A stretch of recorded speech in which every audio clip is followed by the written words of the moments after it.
ভিতরে জুমা এবং শান্তাকে রাস্তায় ফেলে মারা হচ্ছে, জনগণ কোনোভাবেই এটা মেনে নিতে পারে নাই, যার কারণে এইখানে ওই উদ্ভূত পরিস্থিতির সৃষ্টি হয়েছে। এর পুরো দায়ভার ওইখানে দায়িত্বরত পুলিশ প্রশাসন এবং সরকারকেই বহন করতে হবে।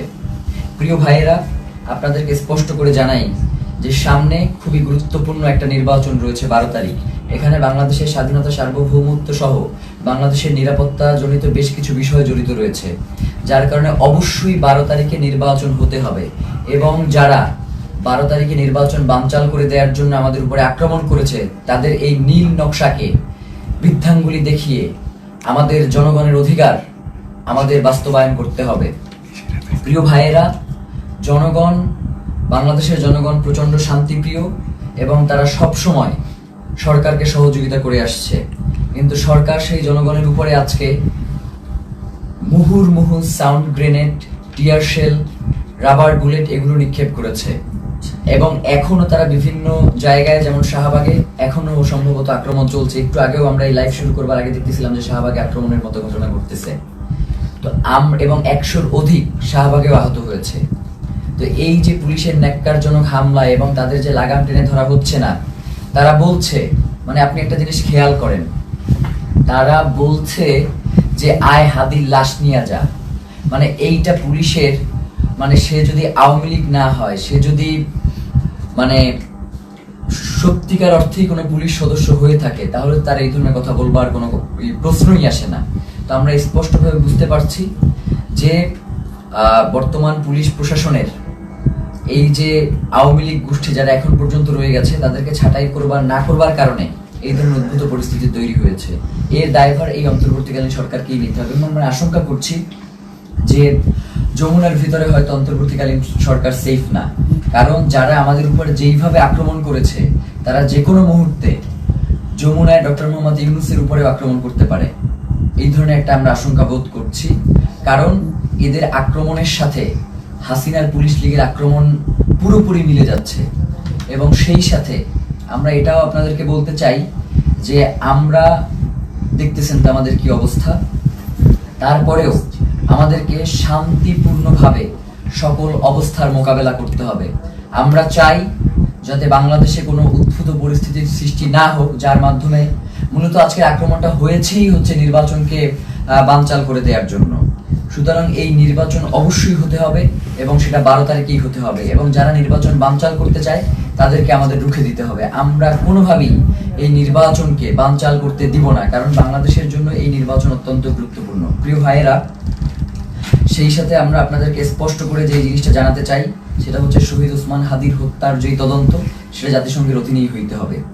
আমাদের এখানে আমরা তাদের সাথে কথা বলেছি, তারা আমাদেরকে আশ্বস্ত করেছিল যে জাতিসংঘের অধীনে এটার তদন্ত হবে, কিন্তু তারা কোনো ধরনের সময়সীমা বেঁধে দেয় নাই। তারা ইতিপূর্বেও আমাদেরকে আশ্বস্ত করেছিল তারা ক্ষমতায় থাকা অবস্থাতেই শহীদ ওসমান হাদির হত্যার বিচার করবে, কিন্তু তারা সেই বিচার করতে পারে নাই। যার কারণে আমরা তাদের শুধুমাত্র কথায় আশ্বস্ত না হয়ে আমরা তাদের কাছে একটা দাবি করেছিলাম যে আপনি কবে নাগাদ এই কাজটুকু বাস্তবায়ন করবেন, এই চিঠিটা ইস্যু করবেন, সেটা আমাদেরকে জানান। এখন রাষ্ট্রের কাছে যদি আমাদের এতটুকু দাবি জানানোর অধিকার না থাকে, তাহলে তো বাংলাদেশ বলে কোনো রাষ্ট্র এই মুহূর্তে সাস্টেইন করবার কথা না। এখন তো এই রাষ্ট্র তাহলে অন্য দেশের প্রক্সি দিচ্ছে এই রাষ্ট্র কোনো না কোনো ভাবে।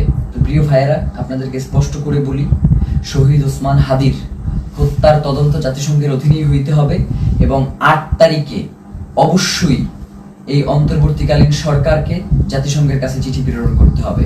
প্রিয় ভাইয়েরা, এক্ষেত্রে আমাদের কিছু দাবি রয়েছে। চিঠি শুধু প্রেরণ করলেই হবে না, চিঠির ভিতরে নিম্নলিখিত আমরা যে বিষয়গুলো বলবার চেষ্টা করছি সেগুলো অন্তর্ভুক্ত থাকতে হবে। প্রথমত, সরকারকে UNOSCHR কে অনুরোধ করতে হবে যেন তারা শহীদ শরীফ ওসমান হাদি হত্যাকাণ্ডে একটি স্বাধীন ও নিরপেক্ষ ইন্ডিপেন্ডেন্ট ফ্যাক্ট ফাইন্ডিং ইনভেস্টিগেশন পরিচালনা করে।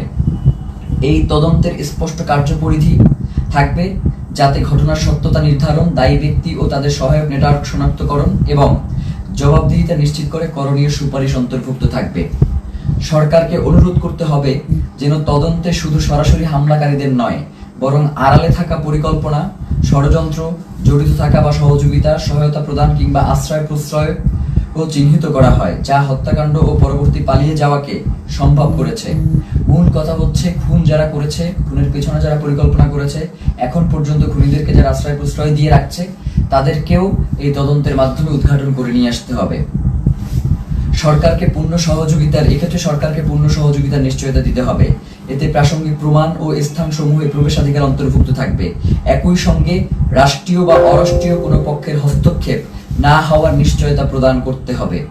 কিছু অভিযুক্ত সন্দেহভাজন বিদেশে পালিয়ে থাকতে পারে এমন প্রতিবেদনের প্রেক্ষিতে সরকারকে OSCHR এর সহায়তা চাইতে হবে, যাতে স্ট্রাকচার্ড ক্রস বর্ডার কোঅপারেশন নিশ্চিত হয়। এর মধ্যে লিগ্যাল অ্যাসিস্ট্যান্স ও ইনফরমেশন শেয়ারিং অন্তর্ভুক্ত থাকবে, যাতে দায়ীরা জবাবদিহিতা এড়িয়ে যেতে না পারে। মূল কথা হচ্ছে শহীদ ওসমান হাদির হত্যার তদন্ত জাতিসংঘের অধীনেই হইতে হবে এবং এই তদন্ত কাজ যাতে কোনো ধরনের বাধাগ্রস্ত না হয়, সকল ধরনের সহযোগিতা এই রাষ্ট্রের পক্ষ থেকে নিশ্চিত করতে হবে। এর বাইরে আমাদের কাছে কোনো সেকেন্ড অপশন নাই। আজকে আমাদেরকে গুলি করেছেন, কালকে প্রয়োজনে আমাদেরকে মেরে ফেলেন, কিন্তু শহীদ ওসমান হাদির হত্যার বিচার এই বাংলার জমিনে হইতেই হবে। এর বাইরে কোনো সরকারের সেকেন্ড কোনো অপশন নেওয়ার কোনো সুযোগ নাই। প্রিয় ভাইয়েরা, আপনাদেরকে বলি, এই যে আজকে আমাদের উপরে যে ন্যাক্কারজনক হামলা হয়েছে, এই ন্যাক্কারজনক হামলার পিছনে কারা রয়েছে, কারা আমাদের উপরে অতি উৎসাহী হয়ে আক্রমণ করেছে এবং আমাদের ভাই বোনদেরকে, মানে একটা মানুষকে আসলে কতটা বাড়ি দেয়া যায় লাঠি দিয়ে, আমরা এটা প্রশাসনের কাছে জানতে চাই। একজন মানুষকে আমি ভিডিওতে দেখেছি 30 থেকে 32টা বাড়ি দিয়েছে। যতক্ষণ পর্যন্ত সে ওইখান থেকে নিরাপদ দূরত্বে না যাইতে পারছে, ততক্ষণ পর্যন্ত একজনের পরে আরেকজন তাকে আঘাত করতেই ছিল। ব্যাপার যেটা করতেছে সেটা হচ্ছে, আমাদের কাছে মনে হচ্ছে যে এই প্রশাসন এখন আর অন্তর্বর্তীকালীন সরকারের কথায় চলে না। এই প্রশাসনকে কেউ নিয়ন্ত্রণ করছে। সেই নিয়ন্ত্রক কারা সেটা বাংলাদেশের জনগণের কাছে সরকারকে জানাতে হবে, নয়তো এই সরকারের অবশ্যই দায় থেকে যাবে যে কারা জুলাই জনতার উপরে এই আক্রমণটা করলো। তারা শহীদ ওসমান হাদিকে হত্যা করতে পারে নাই। শহীদ ওসমান হাদির হত্যার বিচারের দাবি যদিও জানানো না যায়, তাহলে তো এই রাষ্ট্র সামনে ফাংশন করবে না। এবং আমরা ইতিমধ্যেই দেখতে পেয়েছি যে রাজনৈতিক দলগুলো থেকে এই আক্রমণের ঘটনার ব্যাপারে প্রচন্ড উল্লাস প্রকাশ করা হচ্ছে, আপনারা দেখেছেন। আমরা আপনাদেরকে স্পষ্ট করে জানাই, এই 12 তারিখ ভোটের মধ্য দিয়ে তাদেরকে আপনাদের একটা স্পষ্ট বার্তা জানান দেওয়ার সুযোগ রয়েছে। আপনারা 12 তারিখ তাদেরকে ভোটে পরাজিত করে ইনসাফ ও বাংলাদেশের স্বাধীনতা সার্বভৌমত্বের একটা রাষ্ট্র গড়ে তুলবেন, এমনটাই আমাদের প্রত্যাশা। এবং গণভোটে অবশ্যই আপনারা হ্যাঁ দিবেন, কারণ জুলাই সনদ বাংলাদেশের জন্য অত্যন্ত গুরুত্বপূর্ণ। এর সাথে বাংলাদেশের স্বাধীনতা সার্বভৌমত্ব, সীমান্ত, নিরাপত্তা সবকিছু জড়িয়ে আছে। যার কারণে জুলাই গণভোটে আপনাদেরকে অবশ্যই হ্যাঁ দিতে হবে এবং যারা সৎ এবং যোগ্য, তারা যে দলেরই হোক না কেন, তাদেরকে ভোট দিয়ে আপনাদেরকে ইনসাফের বাংলাদেশ প্রতিষ্ঠার জন্য ক্ষমতায় নিয়ে আসতে হবে। এবং সাধারণ জনগণকে আপনারা আহ্বান জানাই যে আপনারা 8 তারিখ পর্যন্ত একটু ধৈর্য ধারণ করুন, যেহেতু সরকারের পক্ষ থেকে স্পষ্ট বিবৃতি দেওয়া হয়েছে যে 8 তারিখে তারা জাতিসংঘের কাছে এই চিঠি প্রেরণ করবে। তো এবং তার আগে অবশ্যই এই চিঠি প্রেরণের আগে এই চিঠিতে তারা কি লিখেছে সেটা আমাদেরকে দেখাতে হবে। এটা না দেখিয়ে কোনো ধরনের ছল চাতুরি মার্কার চিঠি কোনো প্রেরণ করা যাবে না এবং এটা অবশ্যই আমাদেরকে নিশ্চিত করতে হবে। প্রিয় ভাইয়েরা, বাংলাদেশের স্বাধীনতা সার্বভৌমত্ব এবং ইনসাফের লড়াইয়ের জন্য শহীদ ওসমান হাদি শাহাদাত বরণ করেছেন। আমাদেরকেও যদি শাহাদাত বরণ করতে হয়, আপনারা ইনসাফের এই লড়াইকে কোনোভাবেই থামিয়ে দেবেন না। ইনসাফের এই লড়াই আমাদেরকে অবশ্যই চালিয়ে নিয়ে যেতে হবে যতদিন পর্যন্ত আমরা বাংলাদেশের আজাদীকে টিকিয়ে রাখতে আমরা চাই। আমার আশেপাশের 2 জন প্রচন্ডভাবে আক্রান্ত হয়েছে, আমি নিজে আক্রান্ত হয়েছি। আমার এবং আমাকে এবং প্রত্যেকের মাথা টার্গেট করে, এই যে আমার পাশে সালাউদ্দিন আম্মার বসে আছে, ওকে মাথা লক্ষ্য করে গ্রেনেড নিক্ষেপ করা হয়েছে, কিন্তু আল্লাহকে বাঁচিয়ে দিয়েছে যে সেটা জায়গা মতো ওরা নিক্ষেপ করতে সক্ষম হয়নি।